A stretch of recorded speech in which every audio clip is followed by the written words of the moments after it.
Bismillah Rahman Rahim. We are starting a new topic today, uh, fixed assets. Okay, it is also called property, plant, and equipment. Uh, in last videos, we have covered extensively the topic of inventories.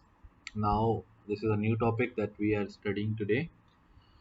Uh, in my previous lectures, I have explained the concept of current assets and non-current assets. Okay, so this is one of the non-current assets on the balance sheet. Okay, and let me recall the definition of non-current assets. Non-current assets are those assets that are uh, used by the business for their operations. Means they are not in the business for the trading purposes. They are not for sale, and they are usually utilized in the business for the production purposes. I will go through the definition of this fixed assets and property, plant, and equipment. Normally, these fixed assets like are termed as property, plant, and equipment. This property, plant, and equipment is an international term defined by the international accounting standards, and normally this is a term that is widely used. Okay, fixed asset is an old term. Usually in old books you will find this term fixed assets, but globally the term property, plant, and equipment is used. Okay, so let's move to the definition of this. The definition of property, plant, and equipment is: property, plant, and equipment are tangible items that are held for use in the production or supply of goods or services, for rental to others, or for administrative purposes, and are expected to be used during more than one period. So, this is the definition of property, plant, and equipment. And as you see, the first thing in the definition, they are saying that these are the tangible items. Uh, so they are physically present. Okay, they have a physical existence. They are tangible items. Why it is defined as they are tangible item? Because there are some assets which are intangible. We will study them later. So just to differentiate them from intangible items, it is said that property, plant, and equipment are tangible items that are held for use in the production or supply of goods or services. Means normally businesses use these items in the production process or in the supply of goods or services. And it can also be used for rental to others. Means I will give you some examples of these things. And also it is said that they can be used for administrative purposes. Okay, and they are expected to be used more than one period. When they said more than one period, it means more than one accounting period. Normally an accounting period is uh, defined as one year, one complete year. So those assets that are to be used more than one year, that are normally classified as property, plant, and equipment. So these are the points that we need to remember in the property, plant, and equipment definition. And I will also give the examples of these. So property plant and equipment of fix assets, ये एक term है जो कि interchangeably use होती है. इसकी definition जो अभी हमने देखी है, property, plant, equipment are tangible items that are held for use in the production or supply of goods or services, for rental to others, or for administrative purposes, and are expected to be used during more than one period. अच्छा, अब property, plant and equipment जो है, ये एक term है जो globally use होती है. और जो भी बिजनेस होता है उसमें कोई ना कोई प्रॉपर्टी, प्लांट एंड इक्विपमेंट होता है. ठीक है, जब मैंने आपको बताया था कि नॉन करंट एसेट्स और करंट एसेट्स की मैंने आपको क्लासिफिकेशन बताई थी, तो मैंने उसमें ये एक नॉन करंट एसेट है. ठीक है, नॉन करंट एसेट के बारे में मैंने आपको बताया था कि नॉन करंट एसेट जो है वो एसेट्स होते हैं जो कि बिजनेस के अंदर यूटिलाइज होते हैं, वो बिजनेस के अंदर कंज्यूम नहीं होते, यानी कि उसकी कोई ट्रेडिंग नहीं होती, ठीक है, वो सेल के लिए नहीं होते, ठीक है, वो मोर देन वन अकाउंटिंग पीरियड जो है उसमें यूज कर होते हैं, मोर देन वन अकाउंटिंग पीरियड के लिए यूज होते हैं। तो इस तरह के जो एसेट्स होते हैं वो नॉन करंट एसेट्स होते हैं, ठीक है। अब प्रॉपर्टी प्लांट एंड इक्विपमेंट जो है इसकी मैं एग्जांपल्स आपको दूंगा और फिर आपको डेफिनेशन जो है इसकी ज़्यादा बेहतर तरीके से समझ आएगी। देखें, कोई भी बिजनेस जो रन कर रहा है, जो रन हो रहा है, उसमें कोई ना कोई प्रोसेस हो रहा होगा, कोई हो सकता है उनका बिजनेस हो के कोई प्रोडक्शन करनी है, मैन्युफैक्चरिंग करनी है, कुछ कुछ मैन्युफैक्चर करते हैं और उसको फिर सेल कर देते हैं। तो वो तमाम एसेट्स जो इस प्रोडक्शन प्रोसेस में यूज होते हैं वो कहलाएंगे प्रॉपर्टी प्लांट एंड इक्विपमेंट या फिक्स एसेट्स, ठीक है। तो फॉर एग्जांपल कोई मशीन है, वो इस्तेमाल हो रही है प्रोडक्शन प्रोसेस में, तो वो मशीन जो है वो हमारा फिक्स एसेट है, ठीक है। अच्छा, इसके अलावा तो ये इसका मतलब हो गया कि वो प्रोडक्शन में इस्तेमाल हो रही है। अच्छा, अब सप्लाई ऑफ गुड्स, और ऐसा भी हो सकता है कि सिर्फ सप्लाई में यूज हो रही हो, प्रोडक्शन में नहीं हो रही हो। फॉर एग्जांपल, आपके पास व्हीकल है, एक व्हीकल है, एक ट्रांसपोर्टेशन व्हीकल है, उस ट्रांसपोर्टेशन व्हीकल से आप डिफरेंट गुड्स जो है वो सप्लाई करते हैं, तो वो ट्रांसपोर्टेशन व्हीकल भी ना आपका फिक्स एसेट है, ठीक है। वो कोई प्रोडक्शन नहीं कर रही, लेकिन वो व्हीकल सप्लाई ऑफ गुड्स उसके जरिए आप सप्लाई करते हैं, तो वो भी एक फिक्स एसेट है, बिजनेस में फैसिलिटेट करता है, more than one accounting period वो यूज होता है, ठीक है। अच्छा, इसके अलावा आप देखें, for it is used for rental to others. अगर आप ये देखें कि आपके पास कोई ऐसा बिजनेस है जहाँ पे आप जो है, for example rent a car business है। अब रेंट अ कार बिजनेस जो है वो जो जो गाड़ियां रेंट पे देते होंगे वो सारे उनके फिक्स एसेट्स हैं, ठीक है। वो क्या करते हैं, उनका बिजनेस ये है कि वो कार जो है वो रेंट पे दे देते हैं किसी को, और उसके अगेंस्ट वो रेंटल्स जो है वो उनकी इनकम हो जाती है, ठीक है। तो ये जो कार्स हैं उनके पास, या ये जो व्हीकल्स हैं, ये भी सारे फिक्स एसेट्स हैं और वो यूज होते हैं फॉर रेंटल टू अदर्स। तो यहाँ पे डेफिनेशन में आपको सोचना पड़ेगा कि रेंट अ कार बिजनेस जो है, इसी तरह से ट्रांसपोर्टेशन का बिजनेस है, कोई व्हीकल आप ट्रांसपोर्ट के लिए ले लें अपने बिजनेस के लिए, ठीक है, तो वो जिससे भी आप ट्रांसपोर्ट के लिए लेंगे ये उसका फिक्स एसेट है, ठीक है। अच्छा, इसके बाद कहते हैं कि it can be use for administrative purpose. अच्छा, अब एडमिनिस्ट्रेटिव पर्पज के लिए भी यूज हो सकता है। फॉर एग्जांपल, आपके पास ऑफिस फर्नीचर है, ठीक है। अब ऑफिस फर्नीचर में आपके पास कुछ डेस्क होंगी, कुछ चेयर्स होंगी। अब उसमें कोई प्रोडक्शन प्रोसेस भी नहीं हो रहा, वहाँ पे कोई सप्लाई ऑफ गुड्स भी नहीं हो रही, लेकिन आपने अपना एक ऑफिस बनाया हुआ है, ठीक है। वहाँ पे कुछ कंप्यूटर्स होंगे, कुछ फोटो कॉपियर्स होंगे, कुछ ऑफिस फर्नीचर होगा, वो सारा एडमिनिस्ट्रेटिव पर्पज के लिए यूज हो रहा होगा, तो वो भी आपका फिक्स एसेट है, ठीक है। तो यहाँ से उस तरह के एसेट्स भी कवर हो गए, ठीक है। अच्छा, and they are expected to be use more than one period. More than one period आपको पता है कि एक अकाउंटिंग पीरियड जो है एक साल का होता है, ठीक है। तो उससे ज्यादा ये सारे जो भी मैंने आपको अभी एग्जांपल्स दी हैं, ये सारे एक साल से ज्यादा यूज होंगे, तो ये बाय डेफिनेशन जो है इस एसेट की डेफिनेशन में ये शामिल है कि ये एक से ज़्यादा अकाउंटिंग पीरियड में ये यूज़ होंगे, ठीक है। तो ये कुछ इसकी एग्जांपल्स, अभी मैं मजीद आपको एग्जांपल्स देता हूँ।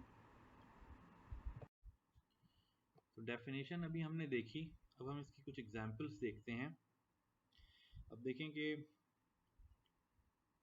कोई भी बिजनेस है, तो उसके पास अगर बिल्डिंग्स हैं, तो वो बिल्डिंग्स भी उसके फिक्स एसेट्स होंगे, ठीक है। उसके पास अगर कोई प्लांट एंड मशीनरी है जो कि प्रोडक्शन प्रोसेस में यूज़ हो रहा है, तो वो भी उसका plant and machinery property plant equipment में क्लासिफाई होगा, यानी वो उसका फिक्स एसेट होगा, ठीक है। कोई उसका फर्नीचर है, ऑफिस फर्नीचर हो या फैक्ट्री फर्नीचर हो, कुछ भी हो, वो जो है वो भी उसका फिक्स एसेट है और प्रॉपर्टी प्लांट एंड इक्विपमेंट में क्लासिफाई होगा। इसी तरह से लैपटॉप्स हों, कंप्यूटर्स हों, या कोई और ऑफिस इक्विपमेंट हो, जैसे कि फोटोकॉपियर मशीन्स हो गई, फैक्स मशीन्स हो गई, टेलीफोन्स हो गए, ये सारी चीज़ें जो हैं ये भी जो है ना उसके फिक्स एसेट्स हैं, और ये सारे उस डेफिनेशन के ऊपर जो है वो पूरा उतरते हैं जो अभी हमने डेफिनेशन अभी डिस्कस की। अच्छा, इसके अलावा लैंड है, ये लैंड जो आपने कोई भी लैंड खरीदी हुई है, ठीक है, वो भी फिक्स एसेट के तौर पे उस लैंड के ऊपर आपकी बिल्डिंग बनी हुई है और वो उस बिल्डिंग में आपकी फैक्ट्री है, तो ये लैंड भी जो है आपका फिक्स एसेट होगी, ठीक है। इसी तरह से व्हीकल्स हैं, कोई ट्रांसपोर्टेशन व्हीकल हो गई या कोई कार्स हो गई, ये सारे एग्जाम्पल्स जो हैं आपके फिक्स एसेट्स की हैं, ठीक है। तो कोई भी बिजनेस जो है जो रन हो रहा होता है, ख़ास तौर से कोई मैन्युफैक्चरिंग बिजनेस या कोई ऐसा बिजनेस जो कि प्रोडक्शन ऑफ गुड्स और कर रहा हो, उसमें नॉर्मली जो है ये सारे फिक्स एसेट्स आपको नज़र आएंगे, ठीक है। अच्छा, कुछ बिजनेस ऐसे होते हैं जो सिर्फ सप्लाई ऑफ सर्विसेज करते हैं। फॉर एग्जांपल कोई लॉ फर्म है, तो लॉ फर्म जो है वो, उनके पास कोई मशीनरी और इक्विपमेंट तो नहीं होगी कि जिससे कोई वो चीज़ें प्रोड्यूस करेंगे, लेकिन उनके पास एडमिनिस्ट्रेटिव पर्पस के लिए एक ऑफिस होगा, उसमें फर्नीचर होगा, कुछ लैपटॉप्स होंगे, कुछ कंप्यूटर्स होंगे, कुछ फोटोकॉपी मशीन्स होंगी। तो इस तरह के जो बिजनेस होते हैं जो सर्विसेज प्रोवाइड करते हैं, उसमें आपको जो है वहाँ पे भी आपको फिक्स एसेट्स नज़र आएंगे, ठीक है। तो ये ऐसे बिजनेस की एग्जांपल हो गई जहाँ पे कोई प्रोडक्शन नहीं हो रही लेकिन सप्लाई ऑफ सर्विसेज हो रही है, ठीक है। तो वहाँ पे भी आपको फिक्स एसेट्स मिलेंगे। बताने का मकसद ये है कि there will not be any business where you will not find the fix assets, okay. It's a major component on the balance sheet, ठीक है। जो बैलेंस शीट में एसेट्स होते हैं उसमें एक मेजर कंपोनेंट, ऑलमोस्ट सारे ही बिजनेस में एक कंपोनेंट होता है फिक्स एसेट्स या प्रॉपर्टी प्लांट एंड इक्विपमेंट, ठीक है। तो ये कुछ उसकी एग्जांपल्स थी जो मैंने आपको दी यहाँ पे। और अभी इससे रिलेटेड हम एक और चीज़ डिस्कस करते हैं। जब हमने इसकी डेफिनेशन पढ़ी तो उसमें हमने ये पढ़ा कि it is expected to be use more than one accounting period, ठीक है। अब जब ये हम बात करते हैं कि एक अकाउंटिंग पीरियड से ज़्यादा यूज़ होगा, तो इसका मतलब इसकी कोई लाइफ होगी, इसकी कोई लाइफ डिफाइन की जाएगी। फॉर एग्जांपल एक कार आप खरीदते हैं तो इस कार की कोई लाइफ होनी चाहिए। कोई लैपटॉप खरीदते हैं, कोई कंप्यूटर खरीदते हैं, उसकी एक लाइफ होगी, ठीक है। और उस लाइफ के दौरान आप उसको यूज करेंगे, ठीक है। तो वो क्या कॉन्सेप्ट है अभी हम डिस्कस करते हैं। अच्छा, अभी तक हमने डेफिनेशन देखी है प्रॉपर्टी प्लांट एंड इक्विपमेंट की, और अब हम उसकी यूजफुल लाइफ पढ़ने लगे हैं। देखिए, इसकी डेफिनेशन में हमने पढ़ा था fixed asset is an item which is expected to be used more than one period. One period से मतलब मोर देन वन अकाउंटिंग पीरियड, इसका मतलब इसकी यूजफुल लाइफ होगी। अब यूजफुल लाइफ को डिफाइन कैसे करते हैं अकाउंटिंग में? Useful life of an asset is the period over which an asset is expected to be available for use by an entity, or the number of production or similar units expected to be obtained from the asset by an entity, ठीक है। ये इसकी definition हो गई किसी भी fix asset की, किसी भी item of property plant and equipment की यूजफुल लाइफ को इस तरह से हम डिफाइन करते हैं कि देखें, अगर तो एक एसेट है और आप उसको यूज कर रहे हैं, फॉर एग्जांपल एक कार है, ठीक है, और हम उस कार को यूज कर रहे हैं और उससे हम अपने बिजनेस को, नॉर्मल ऑपरेशंस जो हैं वो परफॉर्म करते हैं, तो हम उसको एक सर्टेन पीरियड ऑफ टाइम के लिए यूज करेंगे, ठीक है। For example 10 years. अगर हम उस कार को 10 ईयर्स के लिए अपने बिजनेस में यूज करते हैं और आफ्टर 10 ईयर्स हम कहते हैं कि we will sell this car और we will retire this car, we will not use this car after 10 years, okay. तो उसके बाद हम क्या करेंगे उस एसेट का, वो अभी हम बाद में डिस्कस करेंगे। लेकिन हम कहते हैं कि जो बिजनेस ऑपरेशंस रन करने के लिए हम उस कार को यूज कर रहे हैं वो पीरियड है 10 ईयर्स। तो हम ये कहेंगे कि the useful life of this car is 10 years, ठीक है। अच्छा, ये तो एक तरीका हो गया इसको डिफाइन करने का। दूसरा तरीका ये हो सकता है कि in case of a machine, अगर एक इसकी एग्जांपल ऐसे मैं दे सकता हूँ आपको कि एक मशीन है और उसको आप किसी प्रोडक्शन प्रोसेस में यूज कर रहे हैं, ठीक है। और उस इस तरीके से हो सकता है कि उस मशीन से आप कुछ नंबर ऑफ यूनिट्स प्रोड्यूस करते हैं और उसकी कैपेसिटी है, ठीक है। उसकी कैपेसिटी ये है कि फॉर एग्जांपल वो 100,000 यूनिट्स प्रोड्यूस करती है। अब वो 100,000 यूनिट्स आप प्रोड्यूस कर लें उससे 1 ईयर में, 2 ईयर्स में, या 3 ईयर्स में, या 2.5 ईयर्स में, तो ये डिपेंड करता है कि आपके बिजनेस की नीड्स के ऊपर। लेकिन उस मशीन की कैपेसिटी है कि वो 100,000 यूनिट्स प्रोड्यूस करेगी। अब वो कितने पीरियड ऑफ टाइम में करेगी ये डिपेंड करता है कि आप उसको किस तरह यूज करते हैं। तो इस केस में भी जो है आप उसकी जो यूजफुल लाइफ है उसको डिफाइन करेंगे in terms of number of units produce. ठीक है, तो अब उसमें जो आपके ईयर्स हैं वो नहीं होंगे, क्योंकि आप उसको कैपेसिटी उसकी देख रहे हैं। आपको नहीं पता कि वो कैपेसिटी कब रीच होगी। ठीक है, और आप उसको 1 साल में प्रोड्यूस करते हैं, 2 साल में वो नंबर ऑफ प्रोड्यूस उससे ले सकते हैं, उसके बाद वो मशीन हो सकता है कि वो और यूटिलाइज ना हो सके। ठीक है, तो इस तरह से भी यूजफुल लाइफ को डिफाइन किया जाता है। ठीक है, ये बड़े स्पेशल केसेस होते हैं, कुछ इस तरह की मशीनरी होगी जहाँ पे ऐसा किया जाए। अच्छा, ये रीज़न, इसका रीज़न क्या है कि इस तरह से उसको डिफाइन किया जाए यूजफुल लाइफ को। देखिए, जब आप डेप्रिसिएशन पढ़ेंगे तो उस वक्त आपको ये ज़्यादा बेहतर तरीके से समझ आएगा कि यूजफुल लाइफ को in terms of number of units produce क्यों डिफाइन किया गया है, इस तरीके से क्यों डिफाइन किया गया है, इसका एक रीज़न है। और वो रीज़न है, हम जब डेप्रिसिएशन पढ़ेंगे तो हमें समझ आ जाएगा। ठीक है, तो अभी तक हमने देखा कि property, plant and equipment, fix assets की डेफिनेशन क्या है, उसकी हमने कुछ एग्जांपल्स डिस्कस की हैं। और हमने ये देखा है कि कोई भी बिजनेस जो होता है उसमें कोई ना कोई फिक्स एसेट्स हमें ज़रूर मिलेंगे, चाहे वो सर्विसेज प्रोवाइड कर रहा हो बिजनेस, चाहे वो प्रोडक्शन प्रोसेस में इन्वॉल्व हो, या वो सिंपल ट्रेडिंग कर रहा हो।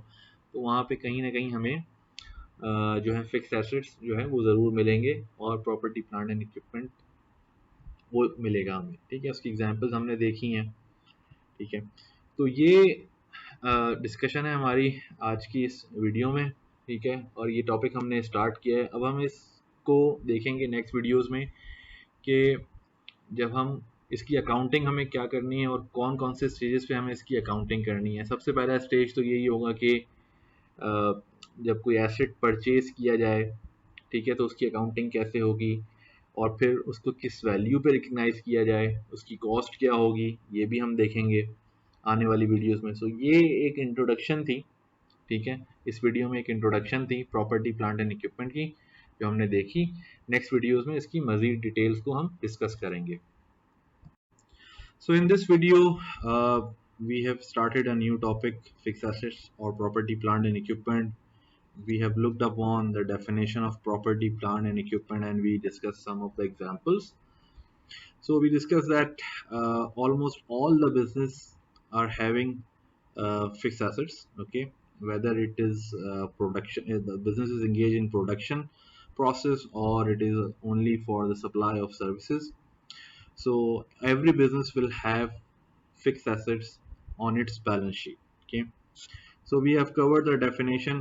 In the next videos, we'll discuss more about this on the property, plant and equipment. We'll discuss more examples, and we will discuss how we will do the accounting.